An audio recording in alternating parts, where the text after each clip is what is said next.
সবার প্রথমে আপনি ভিডিওটা দেখতে এসেছেন প্রাইমারি টেট পাস 2022-23 যদি হন অবশ্যই কথাগুলো শেষ পর্যন্ত শুনবেন। দেখুন শুনলে শেষ পর্যন্ত শুনবেন, না হলে কিছুই বুঝতে পারবেন না যে আমি কী বলতে চাইলাম। তাই শুনলে শেষ পর্যন্ত শুনবেন, আর না হলে এখানেই বন্ধ করে দিন। ইউটিউবে অনেক ভিডিও আছে, সেগুলো দেখুন। ঠিক আছে? তো প্রাইমারি টেট পাস 2022-23 যারা রয়েছেন, এই দুটো প্রশ্ন সবথেকে বেশি রয়েছে। সবার মনেই রয়েছে। বিশেষ করে যাদের বয়স একটু বেড়ে যাচ্ছে, মানে ধরুন 35-এর উপরে, 30-এর উপরে যাদের রয়েছে, কি না 2025-এ কি ইন্টারভিউ শুরু হবে? 2025-এ কি শুরু হবে ইন্টারভিউ? আর যদি 2025-এ ইন্টারভিউ শুরু হয়, 26 সালের মধ্যে চাকরি কি হবে? নাকি চাকরি হতে, হতে 27, 28 সাল, 29 সাল এরকম চলে যাবে? নাকি এখন হবেই না? এই দুটো প্রশ্ন শুধুমাত্র যারা টেট পাস করে আছে তারা নয়, তাদের সাথে যাদের দেখা হয় প্রত্যেকের মনেই প্রশ্ন দুটো রয়েছে। তো এই দুটো বিষয় নিয়ে আমি কথা বলব। তাই কথাগুলো যারা শুনবেন শেষ পর্যন্ত শুনবেন, না হলে এখানে বন্ধ করে দিন। আমি আবার বলছি, তো welcome to my YouTube channel education is life with Subhadeep Patra. শিক্ষাই জীবন। আমরা প্রতিনিয়ত কিছু না কিছু শিখে চলেছি এবং সারা জীবন শিখে চলবো, কারণ শিক্ষার কোনো শেষ নেই। এবার দেখুন, এই কথাগুলো নিয়ে আমি আগে হয়তো ভিডিও করেছি 2 সপ্তাহ 3 সপ্তাহ আগে। জানি না, আজকে আমি ফেস ভিডিও করছি না, শুধুমাত্র ছবি লাগিয়ে রেখেছি।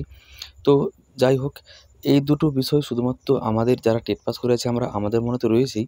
আমাদের থেকে বেশি চিন্তা আবার পাড়া প্রতিবেশী, আত্মীয়স্বজন, বন্ধুবান্ধব। মানে এটা ওনাদের চিন্তা নয়, ওনারা আমাদেরকে এটা বারবার জিজ্ঞাসা করে, ব্যঙ্গ করার চেষ্টা করে, বিদ্রূপ করার চেষ্টা করে যে, "কিরে 2025-এ ইন্টারভিউ শুরু হবে তো? 23-এ তো হলোই না, 24-এও তো হলোই না।" এটা 22-দেরকে বলে। আর 23-দের তো আরও কী বলবো, এখন রেজাল্টটাই দেয়নি, ফাইনাল অ্যান্সার কিটাই দেয়নি। সেটাও বলে, তারপর আবার বলে, "দেখ এখন তোদের" 23-দেরকে এটা বলে যে, "তোদের এখনও ফাইনাল অ্যান্সার কিটাই দিল না। ফাইনাল অ্যান্সার কি দিবে, রেজাল্ট দিবে, সার্টিফিকেট দিবে, তারপরে কবে ইন্টারভিউ হবে, কবে চাকরি হবে?" এইভাবে বলে। ঠিক আছে? তো যদি এই প্রশ্নটা আসে যে 2025-এ কি ইন্টারভিউ শুরু হবে? এটা 22-23 প্রত্যেকেরই প্রশ্ন। এবার 23-এর ফাইনাল অ্যান্সার কি এবং রেজাল্টের কথাটা বলি, এটা পর্ষদ সভাপতি বলেছেন। এই নিয়ে আমি ভিডিও করেছি, তাই আমি আর বেশি বলছি না। পর্ষদ সভাপতি নিজে বলেছেন, ওবিসি মামলা নিষ্পত্তি হয়ে যাওয়ার পরেই, জুলাই মাসের পরে আসবে। তো সেটার সম্ভাবনাই বেশি, আগস্ট-সেপ্টেম্বরের মধ্যে আসবে। জুলাই আগস্টের মধ্যে বা সেপ্টেম্বরের মধ্যে অবশ্যই আসছে, এবং তারপরেই নোটিফিকেশন আসবে 2022-তে। তো তাহলে ইন্টারভিউ কি শুরু হবে? অবশ্যই 2025-এ শুরু হবে। এটা কিন্তু আমি বলে রাখছি, এটা আমার সম্পূর্ণ ব্যক্তিগত মতামত। এখানে আপনার মতামত আলাদা হতে পারে। আমি এই ভিডিওতে যা কিছু বলব সম্পূর্ণটাই আমার মতামত, এবং আমরা শিক্ষা বিজ্ঞানে ডিএড করার সময় বা যারা কলেজে পড়েছেন, আমরা প্রত্যেকেই পড়েছি। এই পৃথিবীর প্রত্যেকটা মানুষের বুদ্ধিমত্তা, চিন্তাভাবনা সমস্ত কিছু আলাদা। তাই আমার সাথে আপনার মতামত আলাদা হতে পারে। ঠিক আছে? তো আমার মনে হচ্ছে 2025-এ অবশ্যই ইন্টারভিউ শুরু হবে। দেখুন, আমি কখনোই বলছি না যে 2025 চাকরি হয়ে যাবে বা ইন্টারভিউ শেষ হয়ে যাবে। আমি শুধু বলছি ইন্টারভিউর বিজ্ঞপ্তিটা চলে আসবে, ইন্টারভিউ শুরু হয়ে যাবে 25-এ, গ্যারান্টি। ঠিক আছে? কারণ ওবিসি মামলা নিষ্পত্তি হয়ে গেলে আর কোনো রকম বাধা থাকছে না। পর্ষদ সভাপতি বারবার এটাই বলেছেন যে ওবিসি মামলাটার জন্য 22-দের ইন্টারভিউ দিতে পারছি না। ঠিক আছে? তো 25-এ ওবিসি মামলা জুলাই মাসে নিষ্পত্তি হয়ে গেলেই 2025-এ কিন্তু 2022-দের ইন্টারভিউ শুরু হয়ে যাচ্ছে। হ্যাঁ, ইন্টারভিউ আবার কতদিন চলবে সেটা 26 সালের মাঝামাঝি পর্যন্ত চলে যাবে, কি 26 সালে পুরোটাই কাটিয়ে দিবে? সেটা একটা ভাববার বিষয় যে কতদিন চালাবে ইন্টারভিউটাকে, তারপর নিয়োগটা কবে দেবে। কিন্তু ইন্টারভিউ শুরু হবেই। এবার এটা যখন আমি বলছি যে 25-এই ইন্টারভিউ শুরু হবে, তখন একদল প্রশ্ন করবেই। যারা 22-23 স্টেট পাস রয়েছেন ওনারাও তো করবেনই। পাড়া প্রতিবেশী, আত্মীয়স্বজন, বন্ধু-বান্ধব এনারাও করে যে কী গ্যারান্টি আছে 25-এ ইন্টারভিউ নোটিশ দিবে? দেখুন, আমি বলেছি এটা আমার ব্যক্তিগত মতামত। আর আমি গ্যারান্টিও দিচ্ছি না। আমার সাথে ভগবানেরও দেখা হয়নি যে ভগবান আমাকে বলে দিয়েছে, বা পরিষদের লোকের সাথে জানাশোনা আছে, এরকমও কোনো ব্যাপার নয়। আমি শুধুমাত্র আমার ব্যক্তিগত মতামত, সামান্য অভিজ্ঞতা থেকে বলছি। এবার যদি ওনাদের কথা ধরে নিই যে 25-এ ইন্টারভিউ যদি না আসে বা আসবে, কি গ্যারান্টি আছে? অবশ্যই গ্যারান্টি তো আমি দিচ্ছি না। আমি বলছি আসতে পারে, এটা আমার মতামত। আর যদি নাই আসে, আমি ধরে নিচ্ছি 25-এ যদি না আসে, ধরে নিচ্ছি আপনাদের কথা অনুযায়ী, আমার মতে কিন্তু আসবেই। আপনাদের কথা অনুযায়ী ধরে নিচ্ছি আসবে না। 26-এ আসবে প্রথম দিকে, জানুয়ারি ফেব্রুয়ারিতে। ব্যাস এই তো কথা। এবারে হ্যাঁ, যাদের বয়স ধরুন এই মুহূর্তে 38, 37, তাদের সমস্যাটা বেশি যদি আপনি জেনারেল হন।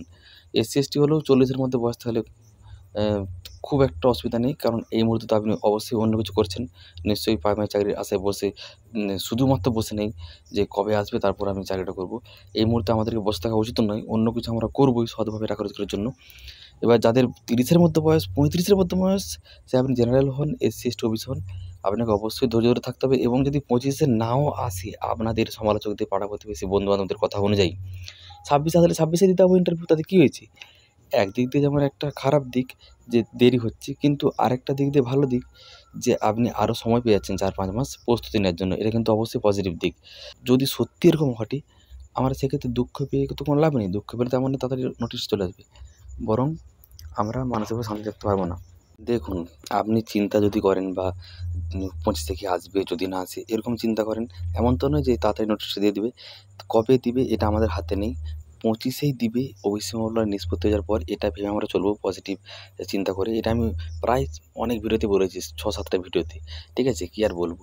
কারণ আমাদের স্বচ্ছ টেট, 22-এর টেট, স্বচ্ছ টেট, ওএমআর কপি রয়েছে, কার্বন কপি, ডিজিটাল কপি, প্রত্যেক জিনিস রয়েছে। হ্যাঁ, আমি জানি এই কথাগুলো যখন বলবো, অনেকে যারা টেট পাস করেননি তারা হাসাহাসি করবে, ব্যঙ্গ করবে। বিশেষ করে এই কারণে যে চাকরি আর হবে, চাকরি হবে এই আশায় বসে আছি, এই আশায় বসে থাকুক। এরকম ডাইরেক্টও বলে, আর এই ভিডিওটা দেখে তো করবেই কথাগুলো শুনে। আমি জানি এগুলো শুনে, শুনে অভ্যাস হয়ে গেছি। অনেক লোক করবে, মানে হাসবে, ব্যঙ্গ করবে, বলবে এটা কী বলছে, চাকরি হবে আদৌ? আর হলেও এই যে 26,000 চাকরি বাতিল হলো অযোগ্যদের সাথে যোগ্যদেরও, হাই স্কুলের, ওইটা নিয়েও করবে। ঠিক আছে? ওইটা আলাদা ব্যাপার। আর আমাদের যখন আমি 14 টেটটাও আলাদা ব্যাপার। 14 টেটের যে দুর্নীতিটা হয়েছিল এবং এখন একটা কেস চলছে 32,000 চাকরি বাতিল মামলা প্রাইমারির ক্ষেত্রেও। ঠিক আছে? সেটাও কী হবে কেউ জানে না। কিন্তু আমরা 22 টেটের কথা বলছি আমি। 22 টেট এবং 23 টেট, যেটা স্বচ্ছ টেট, ইতিহাসে প্রথমবার। আমাদের প্রত্যেকটা প্রমাণপত্র রয়েছে। ওনাদের প্রমাণপত্র থাকেনি তাই এরকম সমস্যা হয়েছে। সেটা 26,000 চাকরি বাতিল হোক এসএসসির, বা 14 সালের টেটের পরীক্ষা হোক। কিন্তু 22-এর টেট এবং 23-এর টেট পরীক্ষাটাই সম্পূর্ণ স্বচ্ছভাবে আমাদের digital copy, question paper, carbon copy, digital ওএমআরের মার্কশিট, সার্টিফিকেট, প্রত্যেকটা প্রমাণপত্র রয়েছে। তো এক্ষেত্রে তো চাকরি একবার পেয়ে গেলে চলে যাওয়ার কোনো সম্ভাবনা নেই। এটা ওনারা জানে না, যারা টেট পাস করেনি, ডিএলএড করেনি। সমালোচক, পাড়া প্রতিবেশী, আত্মীয়স্বজন তাই এরকম বলে, বা জানলেও অনেকে আমাদেরকে থামিয়ে দেওয়ার জন্য বলে। তো ওনাদের কথায় কান দিবেন না। তো এবার যেটা প্রশ্ন, যে 2025-এ ইন্টারভিউ শুরু হলে তাহলে 26 সালের মধ্যে কি চাকরি হবে? দেখুন, এটা অনেকের যাদের বয়স অন্তত 35-এর উপরে চলে যাচ্ছে, 30-এর উপরেও আছে, তারা একটু বেশি চিন্তা করেছেন। সে যাই হোক, যারা 30-এর নিচে রয়েছে, এমন নয় যে আমরা কখনোই বলব না যে তাড়াতাড়ি চাকরিটা হোক। আমরা চাইবো 26-এর মধ্যেই হয়ে যাক।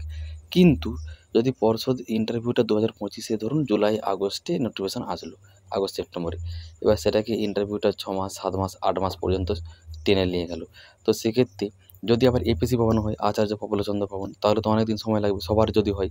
এবার যদি ডিপিএসসিগুলোতে হয়, সেই নিয়েও আমার একটা ভিডিও করা আছে, বা এটা একটা বিতর্কিত বিষয়, কী হবে আমরা কেউ জানি না। ডিপিএসসিগুলোতে হলে খুব তাড়াতাড়ি হয়ে যাবে, 4-5 মাসের মধ্যে। কিন্তু এপিসি ভবনে হলে অনেক টাইম লাগবে।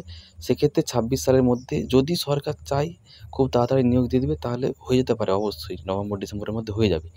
আর যদি ওনারা বলেন যে না, এটাকে আমরা টেনে নিয়ে যাবো, আরও দেরি করব, ডিলে করব, সেক্ষেত্রে 26 সালের মধ্যে হয়তো হবে না। কিন্তু 25 সালে ইন্টারভিউ শুরু হলে 27 সালের মধ্যে অবশ্যই নিয়োগ হয়ে যাবে। আমি কী বলছি, 25 সালের মধ্যে ইন্টারভিউ শুরু হলে 27 সালের মধ্যে অবশ্যই চাকরি পেয়ে যাবেন, বা আমরা চাকরি পেয়ে যাব। জানি এটা বলছি যখন, আবার সেই সমালোচক, পাড়া প্রতিবেশী, আত্মীয়স্বজন, যারা কিনা ডিএলএড করেনি, টেট পাস করেনি, ডিএলএড এবং টেট পাসের মর্ম বুঝে না। আবার অনেকে ডিএলএড এবং টেট পাসের মর্ম বুঝে, কিন্তু ওনারা যেহেতু নিজেরা করেনি, আমাদেরকে থামিয়ে দেওয়ার চেষ্টা করে, হাসি, ব্যঙ্গ করে, কটূক্তি করে, চাকরি হবে না, আর হবে না, বেকার টেট পাস করেছিস, বেকার ডিএলএড করে আছিস, এরকম নানা রকম কথা বলে। আরও কিছু, কিছু কথা বলে, সেগুলো আর বলছি না। আপনারা সব মানে বুঝতে পারবেন। নানা রকম কথা বলে থামিয়ে দেওয়ার চেষ্টা করবে, বিশেষ করে ছেলেদেরকে। ঠিক আছে? যে টেট পাস করে কী লাভ হলো? টেট পাসের কোনো লাভ নেই। টেট পাস করেছিস তো? তোর এরকম হবে, তোর সাথে এরকম হতে পারে ভবিষ্যতে।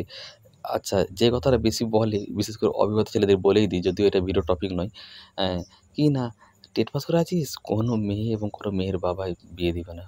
মানে এটা কি একটা হাস্যকর কথা! আমরা কি টেট পাস করেছি বিবাহ করার জন্য?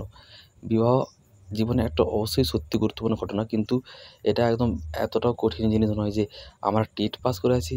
আমরা কি এটার জন্য করেছি? আমরা ডিগ্রেড করেছি, টেট পাস করেছি শুধুমাত্র শিক্ষক হওয়ার জন্য। এই কথাগুলো বলে থামানোর চেষ্টা করে। আমি দেখেছি তো, আমি নিজেও দেখেছি, আমাকে অনেকে বলেছে। এবার আমাকে বলেছে মানে নিশ্চয়ই আমার মতো যারা আরও অবিবাহিত 25-26 বছরের রয়েছে, প্রত্যেককে এটা বলা হয় বিশেষ করে থামিয়ে দেওয়ার জন্য, যাতে আমরা না আর এটার পথে যাই, প্রাইমারির পথে। কারণ ওনারা জানে আমরা এই মুহূর্তে টেট পাস করে আছি। টেট পাসের বড় সুবিধা এটাই, ওনাদের সব কাজই করতে পারবো।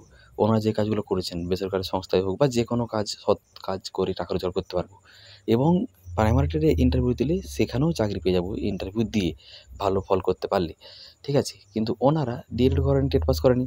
ওনারা কিন্তু ওনাদের কাজটাই করবেন, ইন্টারভিউ দিয়ে বা প্রাইমারি যখন ইন্টারভিউ চাকরির বিজ্ঞপ্তি হবে ওনারা কিন্তু চাকরি পাবেন না। ওই জন্য আমাদেরকে নানা রকম কথা বলে ভুলভাল পথে চালিত করে, থামিয়ে দেওয়ার চেষ্টা করে, আমাদেরকে প্রাইমারির চাকরি থেকে পেঁচিয়ে আনার চেষ্টা করে বা নানা রকম কথা বলে এমনভাবে বলার চেষ্টা করে যাতে যারা দুর্বল মানসিকতা রয়েছেন তারা কিন্তু পিছিয়ে আসবেন। আমি বারবার বলব নিজের মনকে শক্ত করুন। এই সময় যতদিন না আপনার ইন্টারভিউ নোটিফিকেশন দিচ্ছে, তেইশে যতদিন না রেজাল্ট দিচ্ছে বা যতদিন না আপনি চাকরি পাচ্ছেন, নানা রকম কটূক্তি, হাসি, উপহাস, ঠাট্টা, ব্যঙ্গ অনেক কিছু সহ্য করতে হবে, শুনতে হবে।